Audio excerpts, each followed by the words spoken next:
Hello, hello. Thank you. You are here and I am there, and there's a light to make us look a little better. Boy, I'm glad you're here. Happy Lord's Day. We are basic Bibling. Is that even a term? Bibling? Well, it is now. We are basic Bibling, and we are looking through, watching here. It's coming on the screen, an explosion. Books of the Bible and Remembering Romans. It's just me and you and Happy Harry. He needs a comb. Yes, he does. I'm so glad that you're with me. Thank you, thank you, thank you. I love our time together. I hope you love our time together. Let's just jump right into this thing and say something silly. You know what I'm saying? Okay, knock, knock. Who's there? Radio. Radio who? Radio or not, here I come. I'm coming in there. Radio or not, I'm coming in. Okay, segment number uno. What we're going to do is we're going to do the doodle. We're going to do the doodle. All right. Well, you know what I'm planning to do next semester? God willing, next semester, I am going to start doing I Saw God Today. And I'm going to start doodling something that from that past week that where I saw God. And it's going to be fun, I think, instead of these silly little pictures that don't really mean anything. All right. How do you doodle Happy Harry? Well, let's just start with a smile. And after we get a smile, pointy nose, and then you're going to do eyeballs that kind of connect like this, and then give, see what I'm saying? Like that, right there. And then the big part is the hair. And all you got to do is just kind of go because we want it to be crazy, because he's hairy. Happy Harry. Okay, now that you're happy and I'm hairy, let's move right on into some Bible stuff. Here we go. All right, remember, we are dealing with the historical books of the Bible. We started with Genesis. You saw the map. We've done that, so we're not going to spend a lot of time there. This is just review. Then we traveled, sorry, Happy Harry, then we traveled into the Promised Land. Remember, the Promised Land is going to be this area up here, but we're going to travel towards the Promised Land. So this is the going there, and that's the Exodus, Leviticus, Numbers, Deuteronomy. The being there is going, well, I guess I should do that next. Anyhow, you see Exodus, Leviticus, we already did that, right? You know. All right, Judges, Joshua, Judges, and Ruth is the being there. There's the Promised Land. First, Second Samuel, First, Second Kings, First, Second Chronicles. That's the losing there, and it's during this period that we're going to get the other writings of the Old Testament. And there they are, the personal writings, and then we're going to go from there, losing there. We're also going to get the prophetic writings, okay, of the Old Testament. That pretty well completes the Old Testament. We got all the books then, except for these last three historical books, which is where we have been dealing with Ezra and Nehemiah. That's the return home. Remember, the folks who go off into Assyrian captivity, they don't come back. But these folks are going to return home. They are going to return from the Babylon area, okay? But it has been, since then, taken over by the Persians. I think I said that wrong last time. But anyhow, and they're going to be sent back, or allowed to go back and reestablish. And so that's all really cool. But now we're going to move into one of, it is my wife's favorite book in the Bible, I think, Esther. And in the book of Esther, we're going to see, let me take you back if I can, show you this previous map. Will it go there? Yeah. All right, see how we're going to come back from Babylon? Okay. Now, we're going to deal with Esther. She's going to be down in this area, okay? What you need to understand is God's people, as they were taken away into captivity, they scattered all over this area because that was the Babylonian Empire at the time, okay? Then the Babylonian Empire is going to be taken over by the Persian Empire, and that's when they get to go home.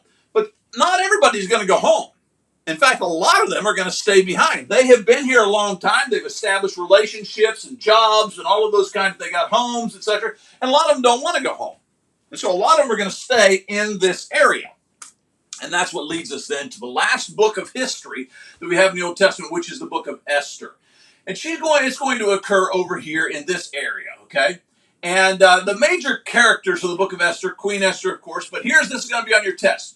The Hebrew name for Queen Esther was Hadassah. I know a Hadassah. She's a beautiful, godly young woman. Love her very much. But she is named, no doubt, after the queen, who was very powerful in that she was very brave, beautiful, and all those kinds of, but she was very brave, very prayerful individual. All right, Queen Esther, her Hebrew name is going to be Hadassah. Okay, remember that for your test. King Ahasuerus is going, or Xerxes the first. He is actually going to be the king at the time that will marry Esther. Uncle Mordecai is going to be very important to the story. Read the book, very, very, very important book. And then there's the evil Haman, and he's the guy who wants to kill all the Jews. But Esther, unbeknownst to Haman, is a Jew, and she's in the palace. She got the ear of her husband, who's the king.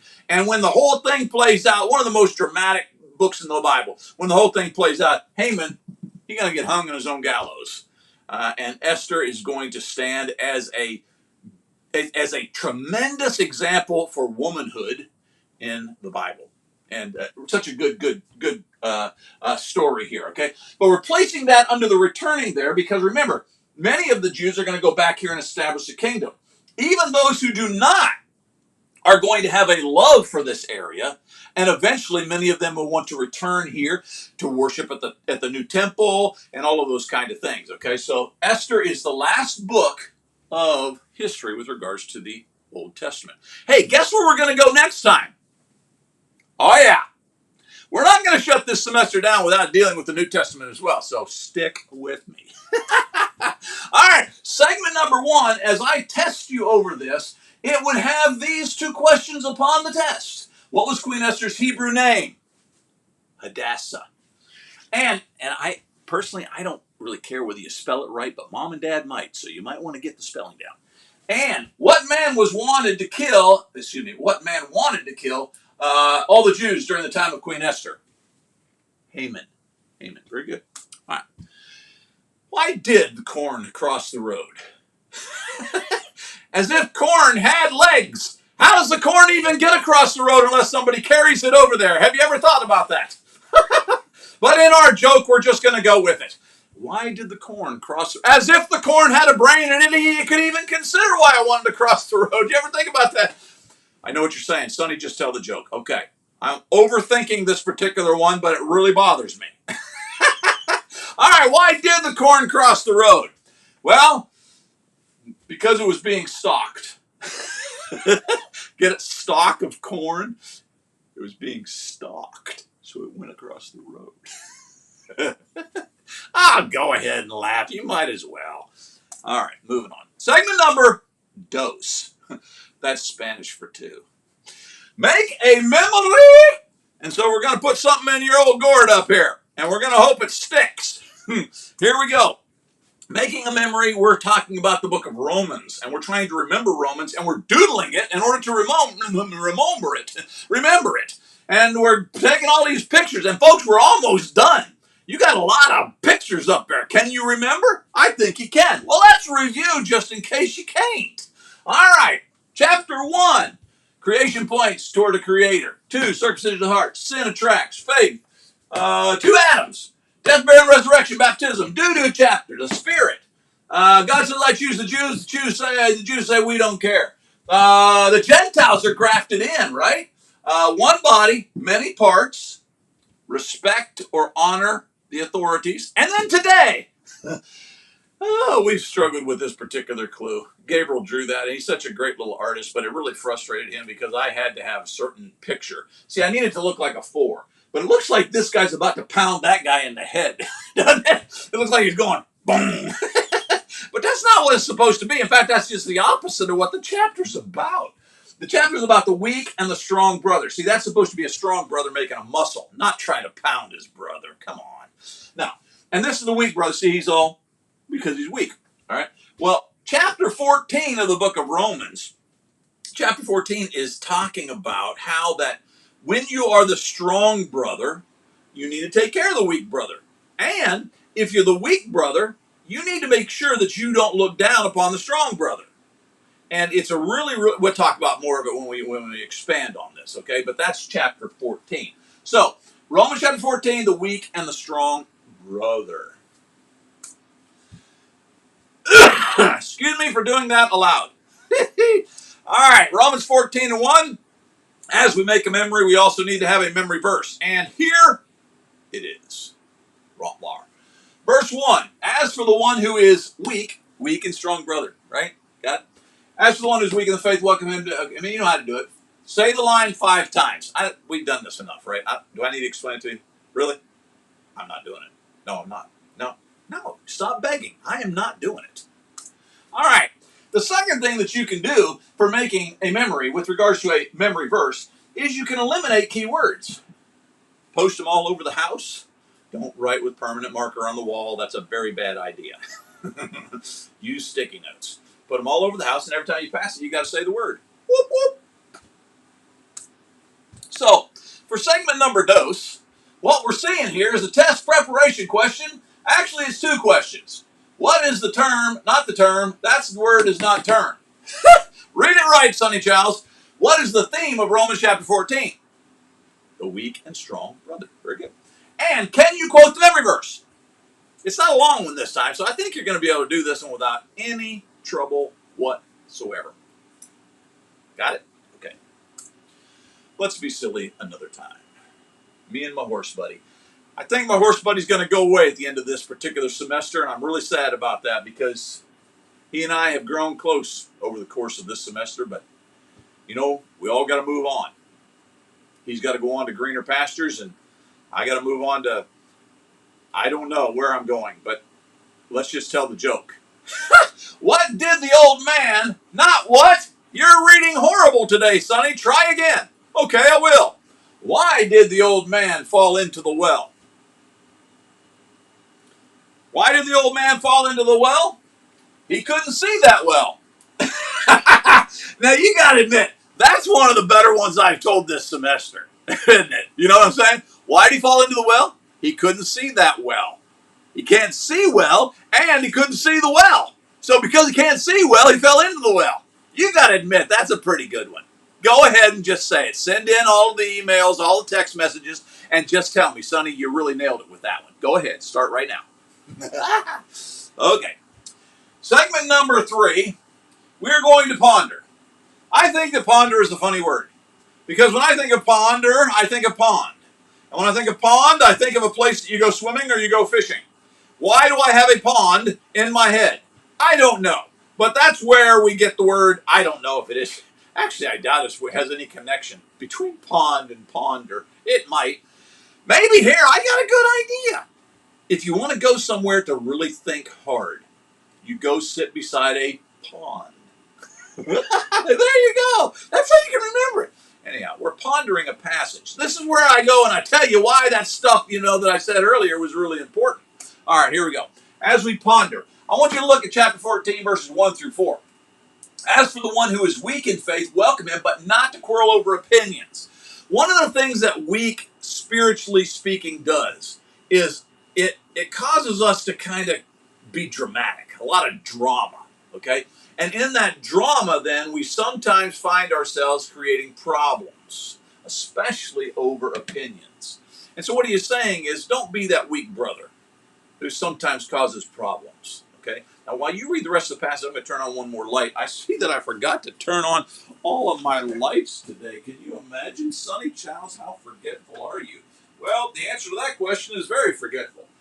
But now that I'm coming back around the camera, here we go.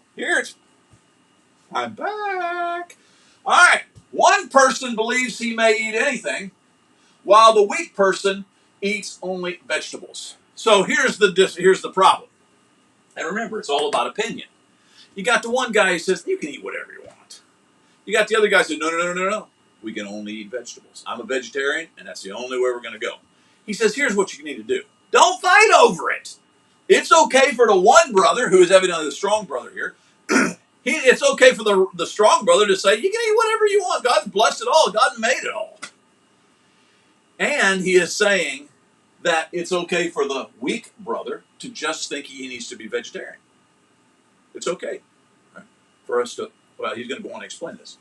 Let not the one who eats, that's the strong brother, despise the one who abstains, that's the weak brother. So don't look down on each other. Specifically, don't despise. I've seen sometimes this happen in the church, haven't you? Where individuals believe that they have the freedom to do that, and they do. But their attitude toward using that freedom is what gets them in trouble. Don't look down on your brother because you have come to the conclusion that it's okay to do those things. Got to be very, very careful. Who are you to pass judgment on the servant of another? Both the strong brother and the weak brother are the servants of God.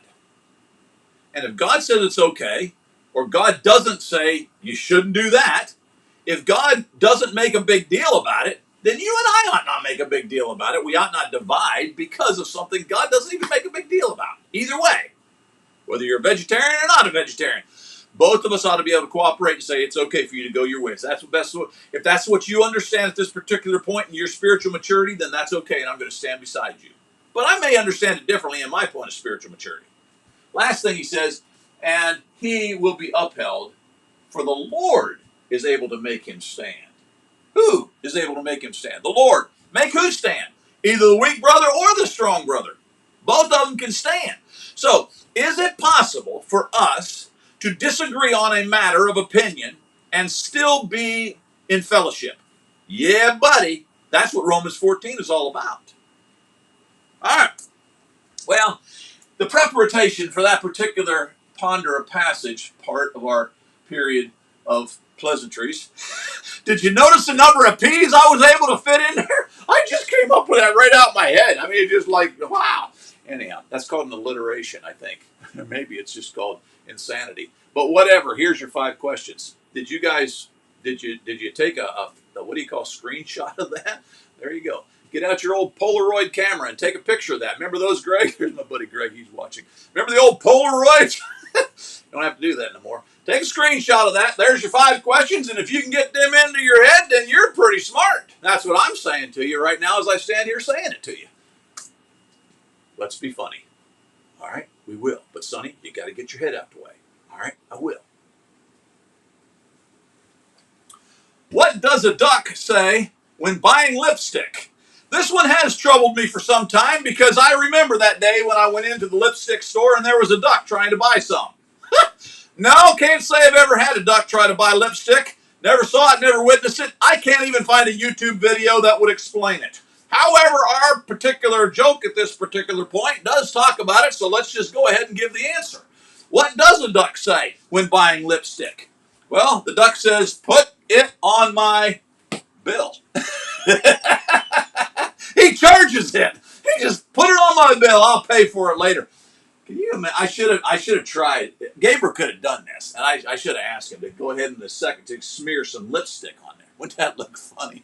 The duck with lipstick. Put it on my bill. What do you think of that one, Greg? I'm trying over here. I'm trying. All right. Segment number 4. Apply the why. This is where we say, okay, we just learned about that ponderation passage, but what does that mean to me? Well, I'm fixing to tell you. I'm going to draw your attention just to one phrase. Actually, it's one sentence. Verse 4. Who are you to pass judgment on the servant of another? My question for you that you need to think about is, does this mean that we should never judge? A lot of people think that. Don't judge me. You've heard people say that. So does it mean that we should never judge another person? I want to tell you right now, that's actually an impossibility. You have to judge. There is no possible way for you to get through life without judging other people, okay? So it can't mean that. Does it mean we should never judge by any standard other than what God has given? Yeah, that's what it means. Who are you to pass judgment on the servant of another? Let me give you a scenario. So the master comes to you and he says, hey, I can't find Sonny. And Sonny's also a servant. And so God says to one servant, I need for you to go tell Sonny this is what I want him to do. So I go, or you go, because you go and you tell Sonny, it's me. You come to me and you say, the master wants you to do this. Now, did I judge Sonny? Did you judge Sonny because Sonny's not doing that right now? Or did you just simply pass along the message of the judge or the master? You see, that's a pretty complicated story, but I think maybe you get the point. Just because I pass along a judgment that has already been passed along by the judge, that doesn't mean I'm judging. It means the judge is judging. Now, there are times that I need to judge. I need to take personal responsibility for my judgment. But remember, especially when you're talking in chapter 14, you're talking about things that would cause us to break fellowship with each other. We've got to remember that we must not do that unless God says to break fellowship over that. And there are some things that people can do that you and I as Christians cannot fellowship. We can't be a part of that. So if we say to them, I can't do that, I'm not going to support that, are we judging them? No. God's judging them. We're just telling them what God said.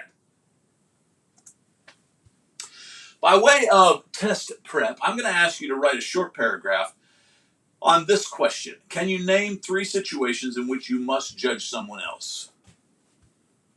Can you name 3 situations that you got to make a judgment? Give me 3 situations. I think you can do it. I know you can do it. You know why I know? Because you're so smart. I just know stuff about you being smart, and now that's what I'm saying. Let's be silly one last time. Here it is. What should you do for a sick lemon?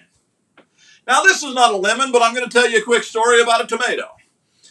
We recently bought some tomatoes. Actually, I am the one at fault here. I bought some tomatoes at Walmart, got them home, put them on the counter, and immediately noticed that one was squishy. Yes, that's an official term. That is when a tomato has begun to rotten.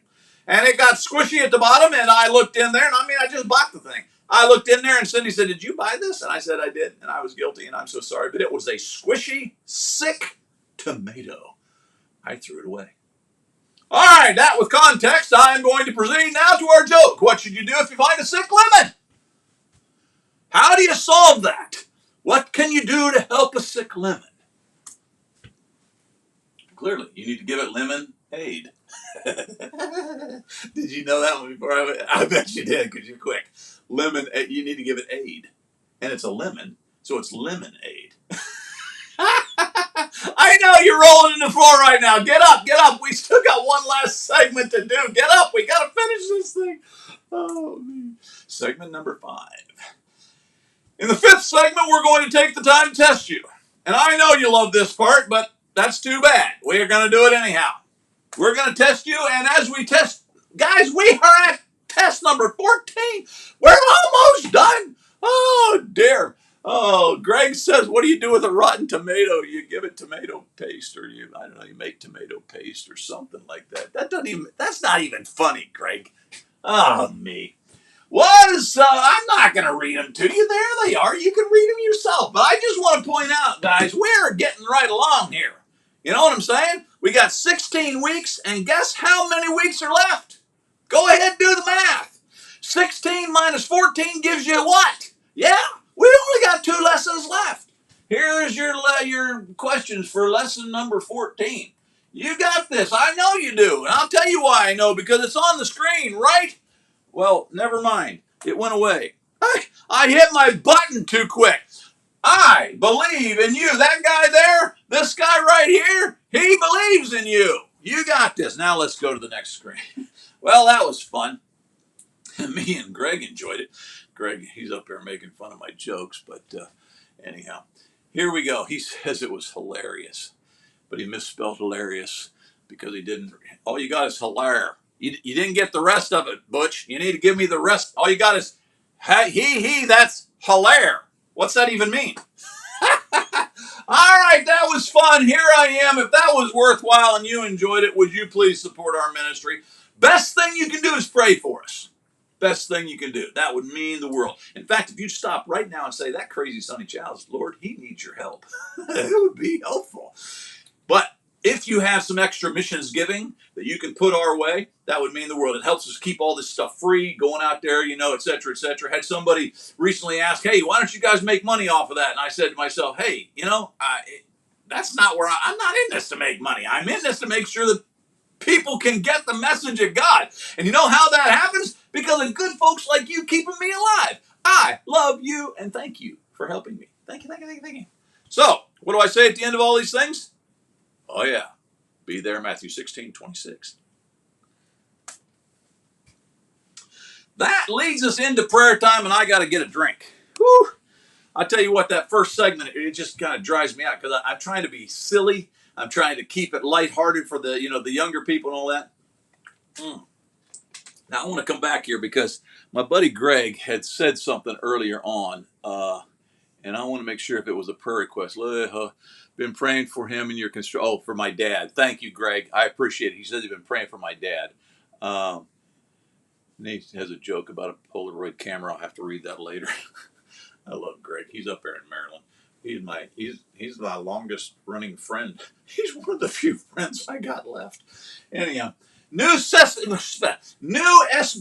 semester. It's kind of hard to say. There's a lot of S's there. I want to take just a few moments to tell you that in the upcoming School of Biblical Studies, Restoration School of Biblical Studies, we are going to have these 4 classes plus a reading assignment, and these will go out every Friday via an email. If you don't know how the system works, it's really, really easy. It's free, number 1. It's self-testing, number 2.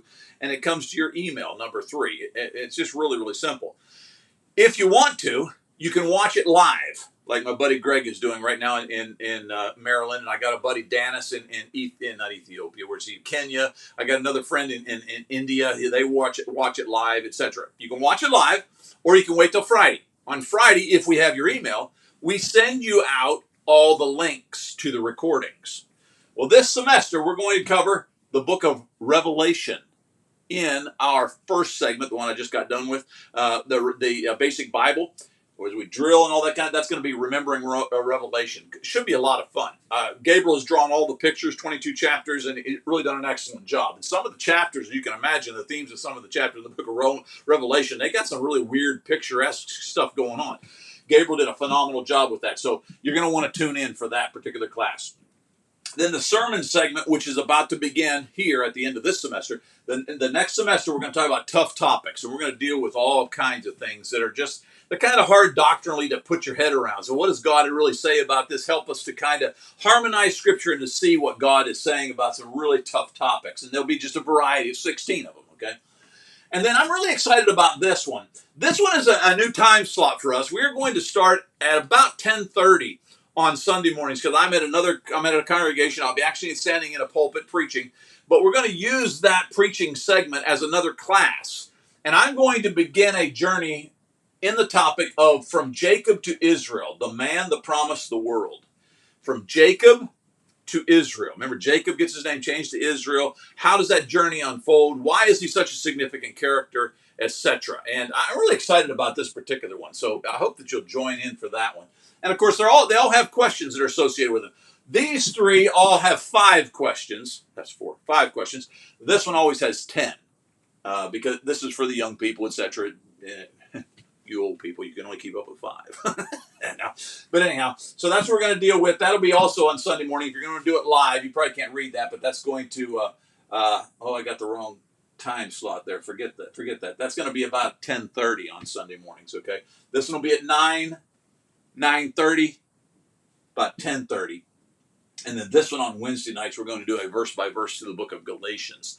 Really interesting book, kind of blunt in the way that Paul approaches some things. But yeah, join me for that.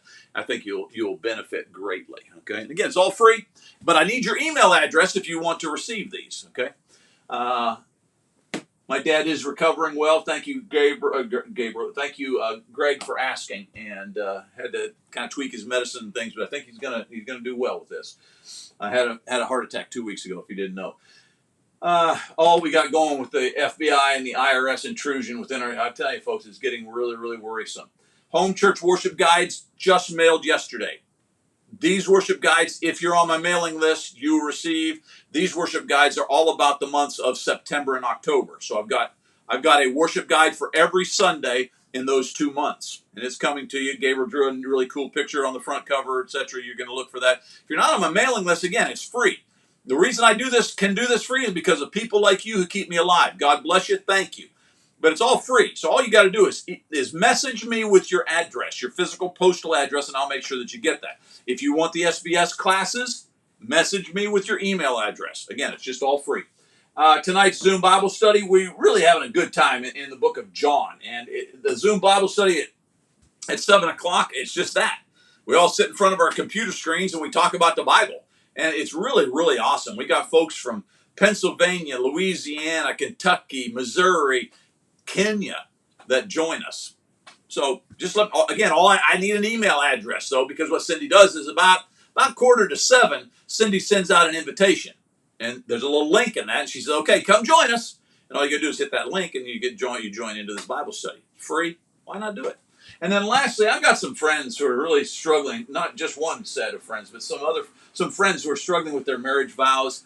And some have completely abandoned their marriage vows. Others seem like they're about to abandon their marriage vows. And I'm really, really concerned because God uses the marriage picture to describe his church. And when we're not faithful to our marriage vows, we really commit a sin that's not just a personal thing between me and her or her and him. It's a thing that happens that reflects upon the church itself. Pray about those. You got prayer requests, put them up right now because now's the time. People around the world are watching. Lord's Day Live, thank you for being with me. I love you and I appreciate it. It means the world to know that you're watching. Lord's Day Live. It's his day. Let's give it to him. And let's give it to him in some Bible study. What do you say? Romans Applied. Every chapter of the book of Romans, I am attempting to show you how that every chapter in the book of Romans exposes Calvinism. The reason I chose Romans to do this is because that's their favorite book. They love, especially chapter 9. 9 is their bread and butter. And yet I thought to myself, as I studied the book of Romans, it's pretty clear to me that if you just have an open mind, don't start with a pre-conclusion that's written up by Calvin. Start with, what does God want me to hear from this book? If you start at chapter 1 and move all the way through chapter 16 and just have an open mind, scrapping all the pre-conclusions, just let God speak, it's pretty obvious that at the end of the day, what God says and what Calvin says are not the same thing. We're in chapter 14, which is a very, very important chapter to church unity. Let's just get after that, and I think you'll be able to understand why. I forgot I got these questions. Let me go over here. All right, there's your 5 questions. If you're part of the School of Biblical Studies, those are the ones that will be coming to you in the email. If you're not part of the School of Biblical Studies, studying it on your own, whatever it may be, there they are. Okay? All right, here we go. Moving through this cool passage. What I've been trying to do is take a segment of the chapter each week, because I just don't have time to cover it all. In fact, we've covered it all verse by verse in previous School of Biblical Studies classes, but right now we're just taking a chunk of material that has to do with this particular topic, and we're trying to pick it apart and show how it exposes Calvinism to be the false doctrine that it is. First of all, I want you to notice in verse 1, as for the one who is weak in faith, welcome him, but not to quarrel over opinions. Okay? And so we need to understand that there is a brother who's weak in faith, there's a brother who's strong in faith. And you see the 14? Okay, that's supposed to look like a 14. Well, that's to remind you then of what chapter 14 is all about. I don't have this. I probably should have had it with regards to offsetting Calvinism, but I want you to think about this. How is it possible to have a weak faith if God is the one who gives you faith? Does God give you something that's weak? Even if God, as they conclude, even if God is the one who forces you to have faith, when you recognize the first verse of chapter 14, it's clear that you are responsible to do something with that faith. Even if he's the one who forces you to have faith, you are responsible to grow your faith. I don't believe he forces you to have faith, but even if you come to that conclusion, verse 1 says that you got to grow it, doesn't it? All right, that's the theme of the chapter, the weak and the strong brother. But as you move towards the end of the chapter, there's a segment within that theme of the weak and strong brother, there's a segment that just blows Calvinism right out the water. And we want to see it, verses 20 and following. I'm going to draw 3 applications from this context. Do not, for the sake of food, destroy. We're going to come back to that. I'm going to actually define it for you in a minute. Do not, for the sake of food, destroy the work of God. Everything is indeed clean, but it is wrong for anyone to make another stumble. Notice that in context, this idea of making another stumble is directly connected to this word destroy. So when he says make another stumble, he's saying you're destroying something, okay? He uses that same word down here later when he again says don't cause your brother to stumble. Now, what does that word destroy mean? In the Greek, the original language, you've got this word. Looks like that in the Greek. But it literally means, that's what L-I-T means, literally means to loosen thoroughly. Break up, overthrow, watch it, destroy both literally and metaphorically. In other words, when he says, don't destroy the work of God, he's not talking about discouraging. He's not even talking about, kind of distracting from. He's actually talking about literally, to loosen it, or to destroy it, both literally, destruction, or metaphorically. Either way you look at it, he is talking about you causing your brother to lose the work of God within them. I think this is another one of those passages that offsets the damnable doctrine of once saved, always saved. Clearly, he is saying that it is possible for a brother to have the work of God within him destroyed. And when he says destroyed, he's talking about destruction. So yeah, a brother can stumble. He can have the work of God destroyed within him, and it can happen because of some other brother. So can a brother lose his faith? Can a brother walk away from God? Can a brother lose his salvation? Once saved, always saved is a damnable doctrine, and we need to get past it. Application? I ask a question. How is it possible to do this? That is, destroy the work of God within your brother if we have no free will. Is God doing the destruction? How is it possible that we can be once saved, always saved, if it is possible for a brother to have the work of God within him destroyed? Application number 2. Let me take off that so we make sure we get the whole context. The one thing I don't like to do is I don't like to cherry pick. Everything is indeed clean, but it is wrong for anyone to make another stumble, that's connected to destroy, by what he eats.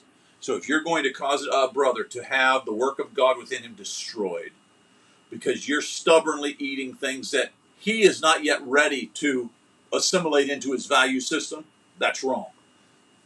He said, it is good not to eat meat, drink wine, do anything that causes your brother to stumble. Previously, in the context, he talked about a vegetarian, somebody who just felt like the only thing you could eat is vegetables, okay? Blessed is the one who has no reason to pass judgment on himself for what he approves. Pass judgment on himself. 2 things. Number 1, it clearly indicates that it is possible to do that, for you to stand in judgment of yourself. And number 2, it clearly indicates that you can, in the process, have a reason to condemn yourself. I want you to stay with this idea, this application, and I want you to see this particular passage. Let's go with application first. We are not totally depraved, and we did not inherit the original sin. We are responsible for the nature we have all been given. That's going to tie into another passage, same book, earlier chapter, Romans chapter 2, excuse me. For when the Gentiles who do not have the law, by nature, do what the law requires. By nature. It is their nature to do the right thing. They have something inborn, innate about themselves, given to them by the Creator, that calls out to do the right thing. You are not totally depraved. There is a part of you on the inside that calls out to do the right thing. But he goes on and he explains. They don't have the law, but by nature, they do what the law requires. They are a law to themselves, even though they do not have the law. They show that the work of the law is where? What? Written on their hearts. Something is written on their heart that allows them to keep the law that they don't even have. Eventually he's going to call it a conscience. But that means then that there is something inside of you that can drive you to God even if you don't have the law. We are not totally depraved. You are not born evil, as Calvinists. Babies aren't evil. In spite of what Calvinists like to teach you, babies are not evil. Babies are born innocent. They are also born with an innate desire, a nature, may I use the word, a nature to do what is right. It's written on their hearts. While their conscience, that's also on the inside, isn't it? Also bears witness. Now notice what this conscience is going to do. The stuff that's written on their heart and their conscience bears witness, and their conflicting thoughts accuse or even excuse them. We come back to our passage where he says, it's good that you don't have any reason to pass judgment on yourself. And the reason that you would even do that is because you have an innate nature about you that causes you to want to do the right thing, and when you don't do the right thing, it makes you feel bad because you didn't do the right thing. That's of God. It's part of I am convinced, the nature of God, may I call it the image of God that he gives us. He knits us together in the womb, and he gives us his image. For those who would say babies are evil, I want you to answer this question. At what point in the knitting process does God twist his image into evil? If God makes you in the womb, but you come out the womb, or while in the womb you are an evil being, at what point did God make you evil? He's the one doing the knitting. Pass judgment on yourself can only happen because you've got a conscience, something that's written upon your heart. It came to you by nature. It's from God himself. And therefore, he says it's good that you don't have any reason for your conscience to prick, to bother you, because you're doing what is right. So, application number 2, we are not totally depraved. We've got a nature from God. We've got stuff written on our hearts from God that helps us keep the law even though we don't even have the law. Babies are not evil. And we do not inherit the original sin. We are responsible for the nature we have been given. And the nature is a good nature. It's a nature from God that allows our conscience to be pricked whenever a wrong thing happens. Number 3, and finally, excuse me, faith is not forced. We are responsible for developing and guarding our faith. One of the most damnable parts of Calvinism is their insistence that because you're totally depraved, which we just, of course, disproved by God's words himself, but they will say because you're totally depraved, you can't even develop faith. So when God says in Romans chapter 1, for instance, that we are without excuse, we have to recognize that what Calvinism is saying there is that God is forcing us one way or the other, even though Romans chapter 1 clearly says that the reason God puts nature in front of us is to give us evidence so that we can make a choice. But they deny the choice because they deny free will. Our choice is whether or not we're going to respond to that innate nature that God has given us, the goodness. We look at a tree, we say there's got to be a creator. And so we begin seeking that creator, Acts 17:27. Or we look at a tree, we say there's got to be a creator, and we say, but I don't want any rules and regulations from a creator. And so we begin journeying down a path of rebellion. It's our choice. And there ain't a person going to be in hell. Not a single person is going to be in hell that is there other than because they chose to go there. They chose to serve the devil.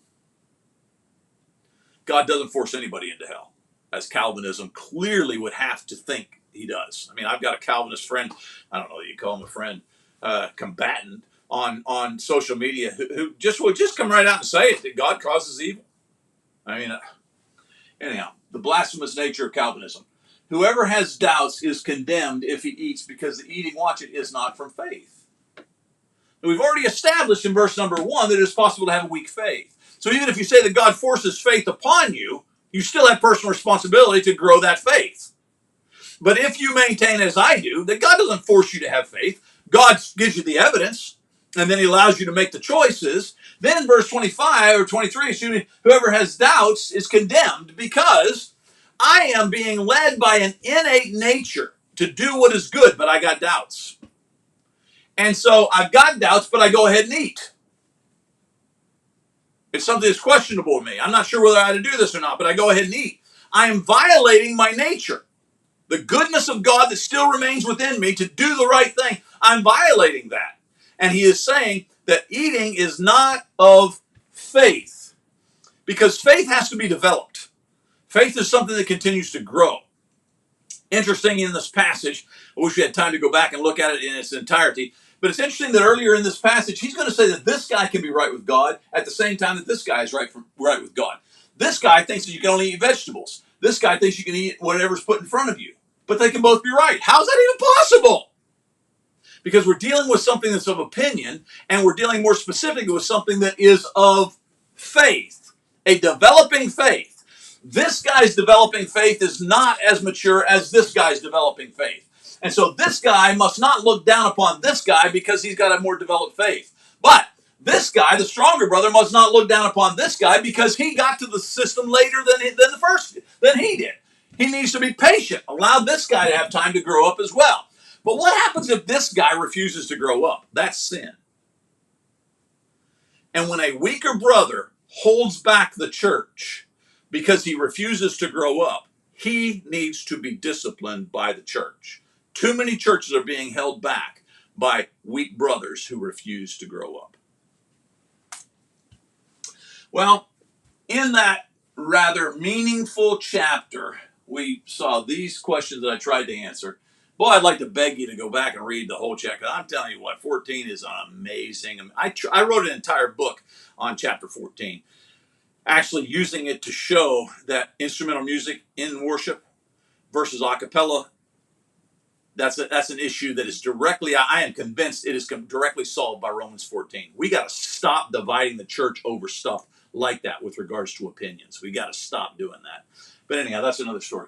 Here are your 5 questions. My application as I end this thing: are you doing anything to destroy the work of God that's within your brother? And by the way, remaining silent when they sin, that's probably one of the most destructive things that you can do. Too many believe that destroying our brother means bringing up topics that make us uncomfortable. Most of this life is going to be uncomfortable because we're living in a sinful, fallen world. One of the most destructive things that you can do for your brother is to keep your mouth shut. We need to be accountable to each other. We need to lift each other up, and we need to grow together. I love you. I thank you for joining me each time. Please remember us in your missions giving. It's the Lord's Day, and as will happen today, about 1 o'clock. Well, the rhythm is this. I get up at 9 o'clock, I do my basic Bible class. At 10 o'clock, at 9:30, I do my sermon. Then as quick as I'm done here, I'm going to pedal to Marmaduke, and I'm going to preach another sermon. And then I'm going to pedal to Mom and Dad's, and we're going to eat a wonderful meal today, Chinese rice, and I got strawberry pie on the horizon. Can't hardly wait. And then as quick as we get done there, we come to my house, and we have home church. Then tonight at 7 o'clock, we're going to have Zoom worship. It's a big, big day, but it's all for the Lord, and I love it. But when you stop to remember Jesus with regards to the communion, please keep it simple, innocent, and meaningful. Please, he deserves it. Thanks for joining me. This is Sonny Chow saying, be there. Matthew 16:26.